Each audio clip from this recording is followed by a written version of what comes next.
ನಮಸ್ಕಾರ ಸ್ನೇಹಿತರೆ. ನಮ್ಮ ಭಾರತ ದೇಶದಲ್ಲಿ ಇರುವಂತ ಕೆಲವು ಪರ್ವತಗಳು ಕೇವಲ ಕಲ್ಲು ಹಾಗೂ ಮಣ್ಣಿನಿಂದ ಸೃಷ್ಟಿಯಾಗಿರುವುದು ಅಲ್ಲ.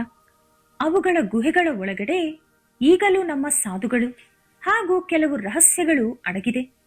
ಈ ವಿಡಿಯೋದಲ್ಲಿ ನಾವು ಪರ್ವತಗಳಿಗೆ ಪಿತಾಮಹ ಎಂದು ಕರೆಯಲ್ಪಡುವ ಒಂದು ಅದ್ಭುತ ಪರ್ವತದ ಬಗ್ಗೆ ಮಾತನಾಡೋಣ. ಅದುವೇ ಗಿರ್ನಾರ್ ಪರ್ವತ. ಈ ಗಿರ್ನಾರ್ ಗುಹೆಗಳು ಸಾಮಾನ್ಯ ಗುಹೆಗಳಲ್ಲ. ಇಲ್ಲಿ ವಾಸವಿರುವ ಸಾಧುಗಳ ವಯಸ್ಸು ಸುಮಾರು 200ರಿಂದ 300 ವರ್ಷಗಳಿರುತ್ತದೆ. ಅವರನ್ನು ಕಾಲಕ್ಕೆ ಅತಿಥಿಗಳು ಎಂದು ಕರೆಯುತ್ತಾರೆ. ಅಷ್ಟಕ್ಕೂ ಗಿರ್ನಾರ್ ಎಂಬುದು ಕೇವಲ ಒಂದು ಪರ್ವತ ಮಾತ್ರನ, ಅಥವಾ ಯಾವುದಾದರೂ ಬೇರೆ ಲೋಕಕ್ಕೆ ಇರುವಂತ ರಹಸ್ಯ ದಾರಿನ? ಈ ಪರ್ವತ ಬರೀ ಕಲ್ಲಿನ ರಾಶಿಯಲ್ಲ, ಇದೊಂದು ವಿಸ್ಮಯಕಾರಿ ಪ್ರಪಂಚಕ್ಕೆ ದಾರಿ. ಇಲ್ಲಿ ಬೆಳೆಯುವ ಕೆಲ ಸಸಿಗಳ ಶಕ್ತಿಯನ್ನು ಅರ್ಥ ಮಾಡಿಕೊಳ್ಳಲು ಈಗಿನ ಆಧುನಿಕ ಪ್ರಪಂಚದ ಕೈಯಿಂದಲೂ ಸಾಧ್ಯವಾಗಲಿಲ್ಲ. ಸ್ಥಾನಿಕ ಕಥೆಗಳ ಪ್ರಕಾರ ಒಬ್ಬ ಸಾಧು ಅಲ್ಲಿನ ಒಂದು ಗಿಡದ ಕಡ್ಡಿಯನ್ನು ಮುರಿದು ಹಲ್ಲುಜ್ಜಿಕೊಂಡರೆ ಅವರ ಹಲ್ಲುಗಳೆಲ್ಲ ಕೂಡ ಉದುರಿ ಹೋಯಿತಂತೆ. ಅಷ್ಟೇ ಅಲ್ಲದೆ ಅಲ್ಲಿ ಬೆಳೆದ ಒಂದು ಗೆಣಸನ್ನು ಆಹಾರವಾಗಿ ತಿಂದ ಒಬ್ಬ ವ್ಯಕ್ತಿಗೆ ಕೆಲ ತಿಂಗಳುಗಳ ಕಾಲ ಹಸಿವು ಆಗಲಿಲ್ಲವಂತೆ. ಇದು ಬರೀ ಕಥೆಗಳು ಮಾತ್ರನ, ಅಥವಾ ಮನುಷ್ಯನನ್ನು ಅಮರತ್ವಕ್ಕೆ ಹತ್ತಿರವಾಗಿಸುವಂತಹ ಸಂಜೀವಿನಿಯಂತಹ ಗಿಡಗಳು ಗಿರ್ನಾರ್ ಪರ್ವತದಲ್ಲಿ ನಿಜವಾಗಲೂ ಇದೆಯಾ? ಆದರೆ ಅಸಲಿ ರಹಸ್ಯ ಬೇರೆನೇ ಇದೆ. ಈ ಪರ್ವತದ ಒಳಗಡೆ ಮೃಗೀಕುಂಡ್ ಎಂಬ ಒಂದು ದೊಡ್ಡ ಕಲ್ಯಾಣಿ ಇದೆ. ಪ್ರತಿ ವರ್ಷ ಮಹಾಶಿವರಾತ್ರಿಯ ದಿನದಂದು ನಾಗಸಾಧುಗಳು ಅದರಲ್ಲಿ ಸ್ನಾನ ಮಾಡುತ್ತಾರೆ. ಆಶ್ಚರ್ಯ ಏನಂದ್ರೆ ಅದರಲ್ಲಿ ಮುಳುಗಿದ ಕೆಲ ಸಾಧುಗಳು ಮತ್ತೆ ಹೊರಗಡೆ ಬರುವುದಿಲ್ಲ. ಆ ನೀರಿನ ಆಳದಲ್ಲಿ ಯಾವುದಾದರೂ ರಹಸ್ಯವಾದ ಸುರಂಗ ಮಾರ್ಗ ಇದೆಯಾ? ಆ ಸುರಂಗ ಮಾರ್ಗ ಎಲ್ಲಿಗೆ ದಾರಿ ತೋರಿಸುತ್ತದೆ ಎಂಬುದು ಕೇವಲ ಆ ಸಾಧುಗಳಿಗೆ ಮಾತ್ರ ಗೊತ್ತಿದೆ. ಚರಿತ್ರೆಯನ್ನು ನೋಡಿದರೆ ಗಿರ್ನಾರ್ ಪರ್ವತ ಹಿಮಾಲಯ ಪರ್ವತಕ್ಕಿಂತ ಪುರಾತನವಾದುದು. ಇದರ ವಯಸ್ಸು ಕೋಟ್ಯಾನುಕೋಟಿ ವರ್ಷಗಳು. ಸಾಕ್ಷಾತ್ 33 ಕೋಟಿ ದೇವರುಗಳು ತಪಸ್ಸು ಮಾಡಿದ ಪವಿತ್ರ ಭೂಮಿ ಇದು. 7ನೇ ಶತಮಾನದಲ್ಲಿ ಚೈನಾ ಯಾತ್ರಿಕನೊಬ್ಬ ಆತನ ಪುಸ್ತಕದಲ್ಲಿ ಗಿರ್ನಾರ್ ಸಾಧುಗಳ ಬಗ್ಗೆ ಈ ರೀತಿ ಬರೆದಿದ್ದಾರೆ. ಗಿರ್ನಾರ್ ಪರ್ವತದಲ್ಲಿರುವ ಸಾಧುಗಳು ಗಾಳಿಯಲ್ಲಿ ಹಾರುತ್ತಾರೆ, ಊಟ ನೀರು ಇಲ್ಲದೆ ಬದುಕುತ್ತಾರೆ. ಅವರ ಸುತ್ತಲೂ ನೀಲಿ ಬಣ್ಣದಲ್ಲಿ ದಿವ್ಯವಾದ ಕಾಂತಿ ಚಿಮ್ಮುತ್ತದೆ. ಅಲ್ಲಿ ತೆಗೆದುಕೊಂಡು ಹೋಗುವ ಪ್ರತಿ ವಸ್ತುಗಳು ಚಿನ್ನದಂತೆ ಬದಲಾಗುತ್ತದೆ. ಗುಹೆಗಳ ಒಳಗಿನಿಂದ ಡಮರುಕ ಶಬ್ದ ಕೇಳಿಸುತ್ತದೆ ಎಂದು ಆ ವ್ಯಕ್ತಿ ಪುಸ್ತಕದಲ್ಲಿ ಬರೆದಿದ್ದಾರೆ. ಇದೇ ವಿಷಯವನ್ನು ಅಲ್ಲಿನ ಸ್ಥಾನಿಕರು ಕೂಡ ಹೇಳುತ್ತಾರೆ. ಇದೆಲ್ಲ ನಿಜ ಆದರೆ ಗಿರ್ನಾರ್ ಪರ್ವತ ಒಂದು ಹಿಡನ್ ಯೂನಿವರ್ಸ್ಗೆ ಮುಖದ್ವಾರ ಎಂದು ಹೇಳಬಹುದು. ಇವತ್ತು ನಾವು ಗಿರ್ನಾರ್ ಪರ್ವತದ ರಹಸ್ಯ ಯಾತ್ರೆಯನ್ನು ಶುರು ಮಾಡೋಣ. ಇಷ್ಟಕ್ಕೂ ಇದನ್ನು ದೇವತೆಗಳ ನಗರ ಎಂದು ಏಕೆ ಕರೆಯಲಾಗುತ್ತದೆ? 10,000 ಮೆಟ್ಟಿಲುಗಳನ್ನು ಹತ್ತಿ ಈ ಪರ್ವತದ ದರ್ಶನ ಪಡೆಯಲು ಸಾವಿರಾರು ಜನ ಯಾತ್ರಿಕರು ಇಲ್ಲಿಗೆ ಬರಲು ಕಾರಣವೇನು? ಆ ಎಲ್ಲಾ ರಹಸ್ಯಗಳನ್ನು ಈ ವಿಡಿಯೋದಲ್ಲಿ ತಿಳಿದುಕೊಳ್ಳೋಣ. ಆದರೆ ಅದಕ್ಕೂ ಮುಂಚೆ ನೀವಿನ್ನೂ ನಮ್ಮ ಚಾನೆಲ್ ಅನ್ನು ಸಬ್ಸ್ಕ್ರೈಬ್ ಮಾಡ್ಕೊಂಡಿಲ್ಲ ಅಂದ್ರೆ ಖಂಡಿತ ಈಗಲೇ ಸಬ್ಸ್ಕ್ರೈಬ್ ಮಾಡ್ಕೊಳ್ಳಿ. ಹಾಗೆ ಈ ವಿಡಿಯೋ ಇಷ್ಟ ಆದ್ರೆ ಮರೀದೆ ಒಂದು ಲೈಕ್ ಕೊಡಿ. ಈ ವಿಡಿಯೋದಲ್ಲಿ ನೀವು ನೋಡಲಿರುವುದು ನಿಮ್ಮ ನಂಬಿಕೆ ಹಾಗೂ ತರ್ಕಕ್ಕೆ ಹಾಕುವಂತಹ ಸವಾಲು. ಇದು ಕೇವಲ ಚರಿತ್ರೆ ಅಥವಾ ಸೈನ್ಸ್ ಅಲ್ಲ, ಇದು ಶಾಸ್ತ್ರಗಳ ವಿಷಯ. ಗುಜರಾತ್ನ ಜುನಾಗಢ್ ಪ್ರಾಂತ್ಯದಲ್ಲಿರುವಂತಹ ಗಿರ್ನಾರ್ ಪರ್ವತ ಸಾಮಾನ್ಯವಾದ ಪರ್ವತ ಅಲ್ಲ, ಇದು ಹಿಮಾಲಯಕ್ಕಿಂತ ಪುರಾತನವಾದುದು. ಆದ್ದರಿಂದಲೇ ಎಲ್ಲಾ ಪರ್ವತಗಳಿಗೂ ಇದನ್ನು ಪಿತಾಮಹ ಎಂದು ಹೇಳುತ್ತಾರೆ. ಇಲ್ಲಿನ ಪ್ರತಿ ಕಲ್ಲು ಹಾಗೂ ಪ್ರತಿ ಗುಹೆಯ ಒಳಗಡೆ ಒಂದು ವಿಚಿತ್ರವಾದ ಶಕ್ತಿ ಅಡಗಿದೆ. ಆ ಶಕ್ತಿಯನ್ನು ಇಂದಿಗೂ ವಿಜ್ಞಾನಶಾಸ್ತ್ರ ಪೂರ್ತಿಯಾಗಿ ಅರ್ಥ ಮಾಡಿಕೊಳ್ಳಲು ಆಗಲಿಲ್ಲ. ಗಿರ್ನಾರ್ ಪರ್ವತದ ಮೇಲೆ ಎಷ್ಟೋ ಚಿಕ್ಕ ಚಿಕ್ಕ ಗುಹೆಗಳಿವೆ. ಕೆಲವು ಗುಹೆಗಳ ಒಳಗಿರುವ ಶಿಲಾಶಾಸನ ಎಷ್ಟೊಂದು ಪುರಾತನವಾದದ್ದು ಅಂದರೆ ಅವುಗಳನ್ನು ಓದುವುದು ಕೂಡ ಅಸಾಧ್ಯ. ಸ್ಥಾನಿಕರು ಹೇಳುವ ಕಥೆಗಳ ಪ್ರಕಾರ ಈ ಗುಹೆಗಳ ಒಳಗಡೆ ಎಷ್ಟೋ ಸುರಂಗ ಮಾರ್ಗಗಳಿವೆ. ಕೇವಲ ದಿವ್ಯ ದೃಷ್ಟಿ ಹೊಂದಿರುವ ಸಾಧುಗಳು ಮಾತ್ರ ಆ ಮಾರ್ಗದಲ್ಲಿ ಪ್ರವೇಶಿಸಲು ಸಾಧ್ಯವಾಗುತ್ತದೆ. ಉಳಿದವರಿಗೆ ಆ ದಾರಿ ಎಂದಿಗೂ ಕಾಣಿಸುವುದಿಲ್ಲ. ಗಿರ್ನಾರ್ ಯಾತ್ರೆ ಅಷ್ಟೊಂದು ಸುಲಭವಲ್ಲ. 5 ಪ್ರಮುಖ ಶಿಖರಗಳ ದರ್ಶನ ಪಡೆಯಲು ಸರಿಸುಮಾರು 10,000 ಮೆಟ್ಟಿಲುಗಳನ್ನು ಹತ್ತಬೇಕು. ಆದರೆ ತುಂಬಾ ಜನ ಯಾತ್ರಿಕರು ಒಂದು ವಿಚಿತ್ರವಾದ ಅನುಭವ ಪಡೆದಿದ್ದಾರೆ. ಮೆಟ್ಟಿಲು ಹತ್ತುತ್ತಿರುವಾಗ ಯಾವುದೋ ಒಂದು ಶಕ್ತಿ ಅವರ ಕೈ ಹಿಡಿದುಕೊಂಡು ಮೇಲಕ್ಕೆ ಎಳೆಯುತ್ತಿರುವಂತೆ ಅನಿಸುತ್ತದಂತೆ.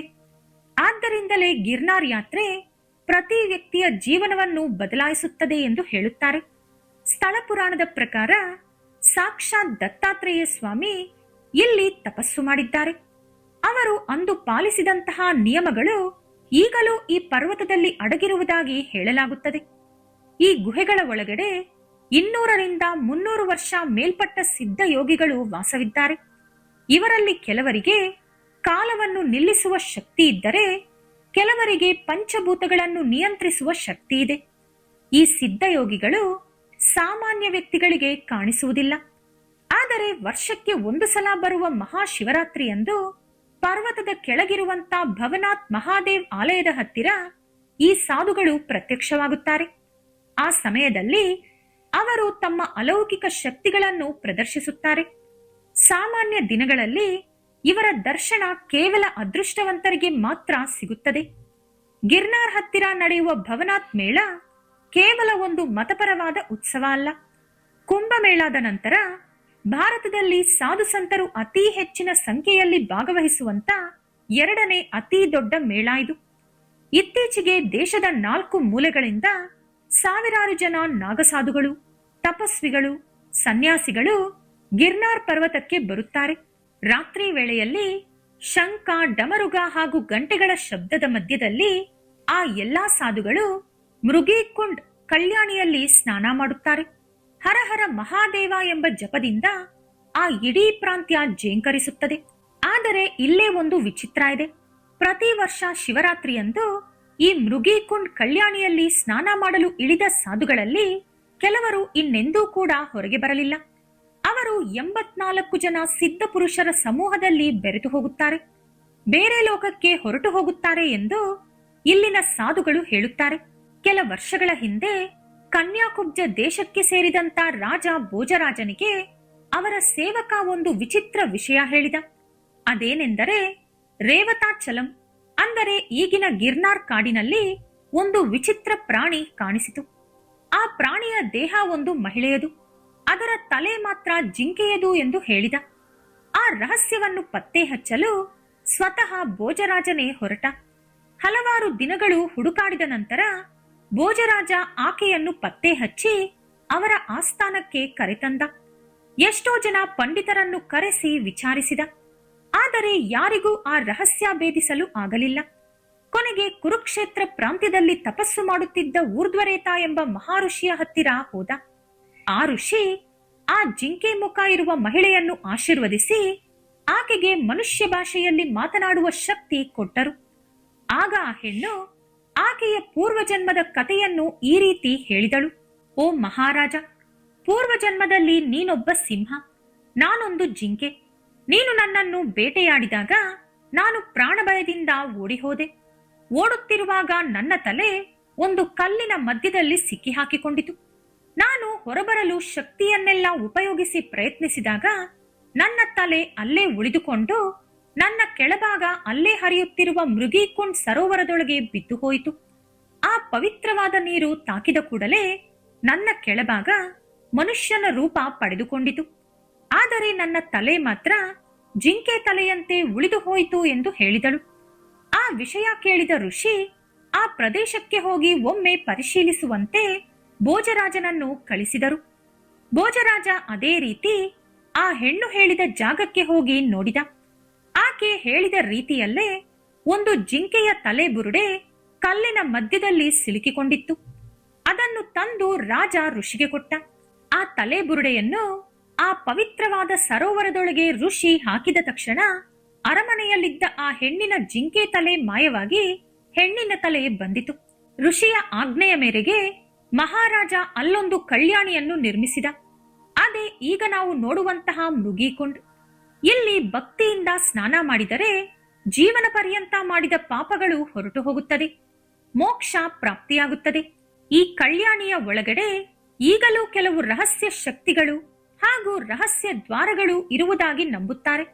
ಇಲ್ಲಿ ನಡೆಯುವ ಘಟನೆಗಳನ್ನು ಸೈನ್ಸ್ ಕೂಡ ವಿವರಿಸಲು ಆಗುವುದಿಲ್ಲ. ಆದ್ದರಿಂದಲೇ ಪ್ರತಿ ಸಾಧು ತಮ್ಮ ಜೀವನದಲ್ಲಿ ಒಂದು ಬಾರಿಯಾದರೂ ಇಲ್ಲಿ ಸ್ನಾನ ಮಾಡಬೇಕೆಂದು ಬಯಸುತ್ತಾರೆ. ಏಕೆಂದರೆ ಆ ರಾತ್ರಿ ಸಾಕ್ಷಾತ್ ಸಪ್ತ ಚಿರಂಜೀವಿಗಳಲ್ಲಿ ಒಬ್ಬರಾದ ಅಶ್ವತ್ಥಾಮ ಅಲ್ಲಿ ಸ್ನಾನ ಮಾಡಲು ಬರುತ್ತಾರೆಂದು ಅವರ ನಂಬಿಕೆ. ಗಿರ್ನಾರ್ ಪರ್ವತ ಬರೀ ಕಲ್ಲಿನ ಕೋಟೆಯಲ್ಲ, ಇದು 5 ಶಿಖರಗಳಂತೆ ವಿಸ್ತರಿಸಿದ ಒಂದು ಜೀವಶಕ್ತಿ ವ್ಯವಸ್ಥೆ. ಪ್ರತಿ ಶಿಖರ ಪಂಚಭೂತಗಳಾದ ಅಗ್ನಿ, ವಾಯು, ಆಕಾಶ, ಪೃಥ್ವಿ ಹಾಗೂ ಜಲತತ್ವಗಳಿಗೆ ಸಂಕೇತ. ಈಗ ನಾವು ನೋಡುತ್ತಿರುವುದು ಗಿರ್ನಾರದ ಅತಿ ಎತ್ತರವಾದ ಶಿಖರ. ಇಲ್ಲಿಗೆ ತಲುಪಲು ಸುಮಾರು 3600ಕ್ಕೂ ಹೆಚ್ಚು ಮೆಟ್ಟಿಲುಗಳನ್ನು ಹತ್ತಬೇಕು. ಇಲ್ಲೇ ಗುರು ಗೋರಖ್ನಾಥ್ರವರು ಅಮರ ಸಾಧನೆ ಮಾಡಿದರು.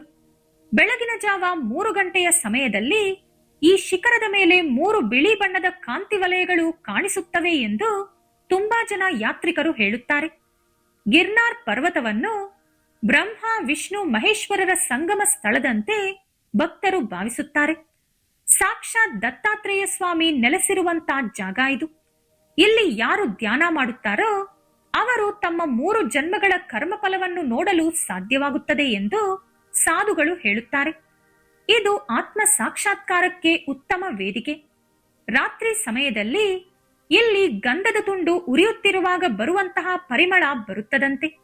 ಇದು ಅಗ್ನಿಗೆ ಸಂಕೇತ ಎಂದು ಹೇಳುತ್ತಾರೆ. ಆದರೆ ಅದು ದತ್ತಾತ್ರೇಯ ಸ್ವಾಮಿ ಅಲ್ಲಿದ್ದಾರೆ ಎಂಬುದಕ್ಕೆ ಸೂಚನೆ ಎಂದು ಸಾಧುಗಳು ಹೇಳುತ್ತಾರೆ. ಇನ್ನು ಇದು 22ನೇ ಜೈನ ತೀರ್ಥಂಕರರಾದ ನೇಮಿನಾಥ್ ಭಗವಾನ್ ಕೈವಲ್ಯ ಜ್ಞಾನ ಪಡೆದಂತಹ ಪವಿತ್ರವಾದ ಸ್ಥಳ ಕೂಡ.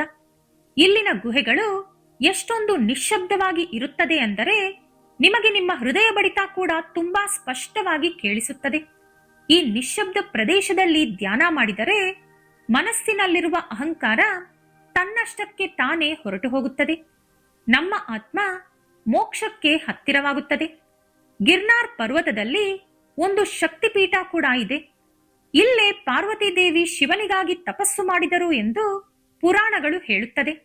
ಆದ್ದರಿಂದಲೇ ಗಿರ್ನಾರ್ ಪರ್ವತವನ್ನು ಪರ್ವತಗಳ ಪಿತಾಮಹ ಎಂದು ಕರೆಯುತ್ತಾರೆ. ಇನ್ನು ಇದು ಭೌತಿಕ ಪ್ರಪಂಚಕ್ಕೆ ಸೇರಿರುವುದಲ್ಲ, ಸೂಕ್ಷ್ಮ ಪ್ರಪಂಚಕ್ಕೆ ಸೇರಿರುವುದು. ಇನ್ನು ಇಲ್ಲಿ ನೀಲಿ ಬಣ್ಣದ ಜ್ಯೋತಿ, ಯಾವಾಗಲೂ ನೀವು ಕೇಳಿರದ ಮಂತ್ರಗಳು, ದಿವ್ಯವಾದ ಸುಗಂಧ ಪರಿಮಳಗಳು ಬರುತ್ತಿರುತ್ತದೆ. ಇಲ್ಲಿರುವುದು ಬರೀ ಸಾಮಾನ್ಯವಾದ ಗುಹೆಗಳಲ್ಲ, ಇದು ಬೇರೆ ಪ್ರಪಂಚಕ್ಕೆ ದಾರಿ. ಇಲ್ಲಿರುವ ಸಾಧುಗಳಿಗೆ ಬೇರೆ ಪ್ರಪಂಚದ ಜೀವಿಗಳ ಜೊತೆ ಪರಿಚಯ ಇರುತ್ತದಂತೆ. ಇನ್ನು ಗಿರ್ನಾರ್ ಪರ್ವತ ಅಂದರೆ ಪೃಥ್ವಿ, ದೇವತೆಗಳು ಹಾಗೂ ಬ್ರಹ್ಮಾಂಡ ಒಂದೇ ಜಾಗದಲ್ಲಿ ಭೇಟಿಯಾಗುವ ಪ್ರದೇಶ. ಆದ್ದರಿಂದಲೇ ತುಂಬಾ ಜನರು ಇಲ್ಲಿ ರಾತ್ರಿ ಹೊತ್ತಿನಲ್ಲಿ ಚಿತ್ರ ವಿಚಿತ್ರವಾದ ಶಬ್ದಗಳು ಕೇಳಿಸುತ್ತದೆ ಎಂದು ಹೇಳುತ್ತಾರೆ. ಅಷ್ಟೇ ಅಲ್ಲದೆ ಆಗಸದಲ್ಲಿ ಹೊಳೆಯುವ ಕಾಂತಿ ವಲಯಗಳನ್ನು ಕೂಡ ಎಷ್ಟೋ ಸಲ ನೋಡಿದ್ದೇವೆ ಎಂದು ಹೇಳುತ್ತಾರೆ. ಇದರ ಪ್ರಕಾರ ಗಿರ್ನಾರ್ ಎಂಬುದು ಪಂಚಭೂತಗಳಿಂದ ಕೂಡಿದ ಒಂದು ಜೀವಂತ ಬ್ರಹ್ಮಾಂಡ, ಅಥವಾ ನಮಗೂ ಮತ್ತು ದೇವತೆಗಳ ಮಧ್ಯೆ ಇರುವಂತಹ ಒಂದು ರಹಸ್ಯ ದ್ವಾರ. ಚರಿತ್ರೆಯನ್ನು ನೋಡಿದರೆ ಅಶೋಕ ಚಕ್ರವರ್ತಿ ಕ್ರಿಸ್ತಪೂರ್ವ 3ನೇ ಶತಮಾನದಲ್ಲಿ ಇಲ್ಲಿ ಧರ್ಮ ಪ್ರಚಾರಕ್ಕಾಗಿ ಶಾಸನಗಳನ್ನು ಬರೆಸಿದ್ದಾರೆ. ಈ ಪರ್ವತದಿಂದಲೇ ಧರ್ಮನೀತಿ ಭಾರತ ದೇಶವಿಡೀ ವ್ಯಾಪಿಸಿತು ಎಂದು ಹೇಳುತ್ತಾರೆ. ಒಂದು ಜಾನಪದ ಕಥೆಯ ಪ್ರಕಾರ ಹಿಂದೆ ಈ ಪರ್ವತ ಒಂದು ದಿನಕ್ಕೆ ಸುಮಾರು 25 ಕೆಜಿಗಳಷ್ಟು ಚಿನ್ನ ಕೊಡುತ್ತಿತ್ತಂತೆ. ಇಲ್ಲಿನ ಮಣ್ಣನ್ನು ಭೂಮಿಯ ಖಜಾನೆ ಎಂದು ನಂಬುತ್ತಾರೆ. ಈ ವಿಡಿಯೋ ಇಷ್ಟ ಆದ್ರೆ ಲೈಕ್ ಮಾಡಿ, ಶೇರ್ ಮಾಡಿ. ಇಂತಹ ಹೆಚ್ಚಿನ ಉತ್ತಮ ಮಾಹಿತಿಗಳಿಗಾಗಿ ತಪ್ಪದೆ ನಮ್ಮ ಚಾನೆಲ್ ಅನ್ನು ಸಬ್ಸ್ಕ್ರೈಬ್ ಮಾಡಿಕೊಳ್ಳಿ. ನಾಳೆ ಮತ್ತೊಂದು ವಿಡಿಯೋದೊಂದಿಗೆ ಪುನಃ ಭೇಟಿಯಾಗೋಣ. ಧನ್ಯವಾದಗಳು.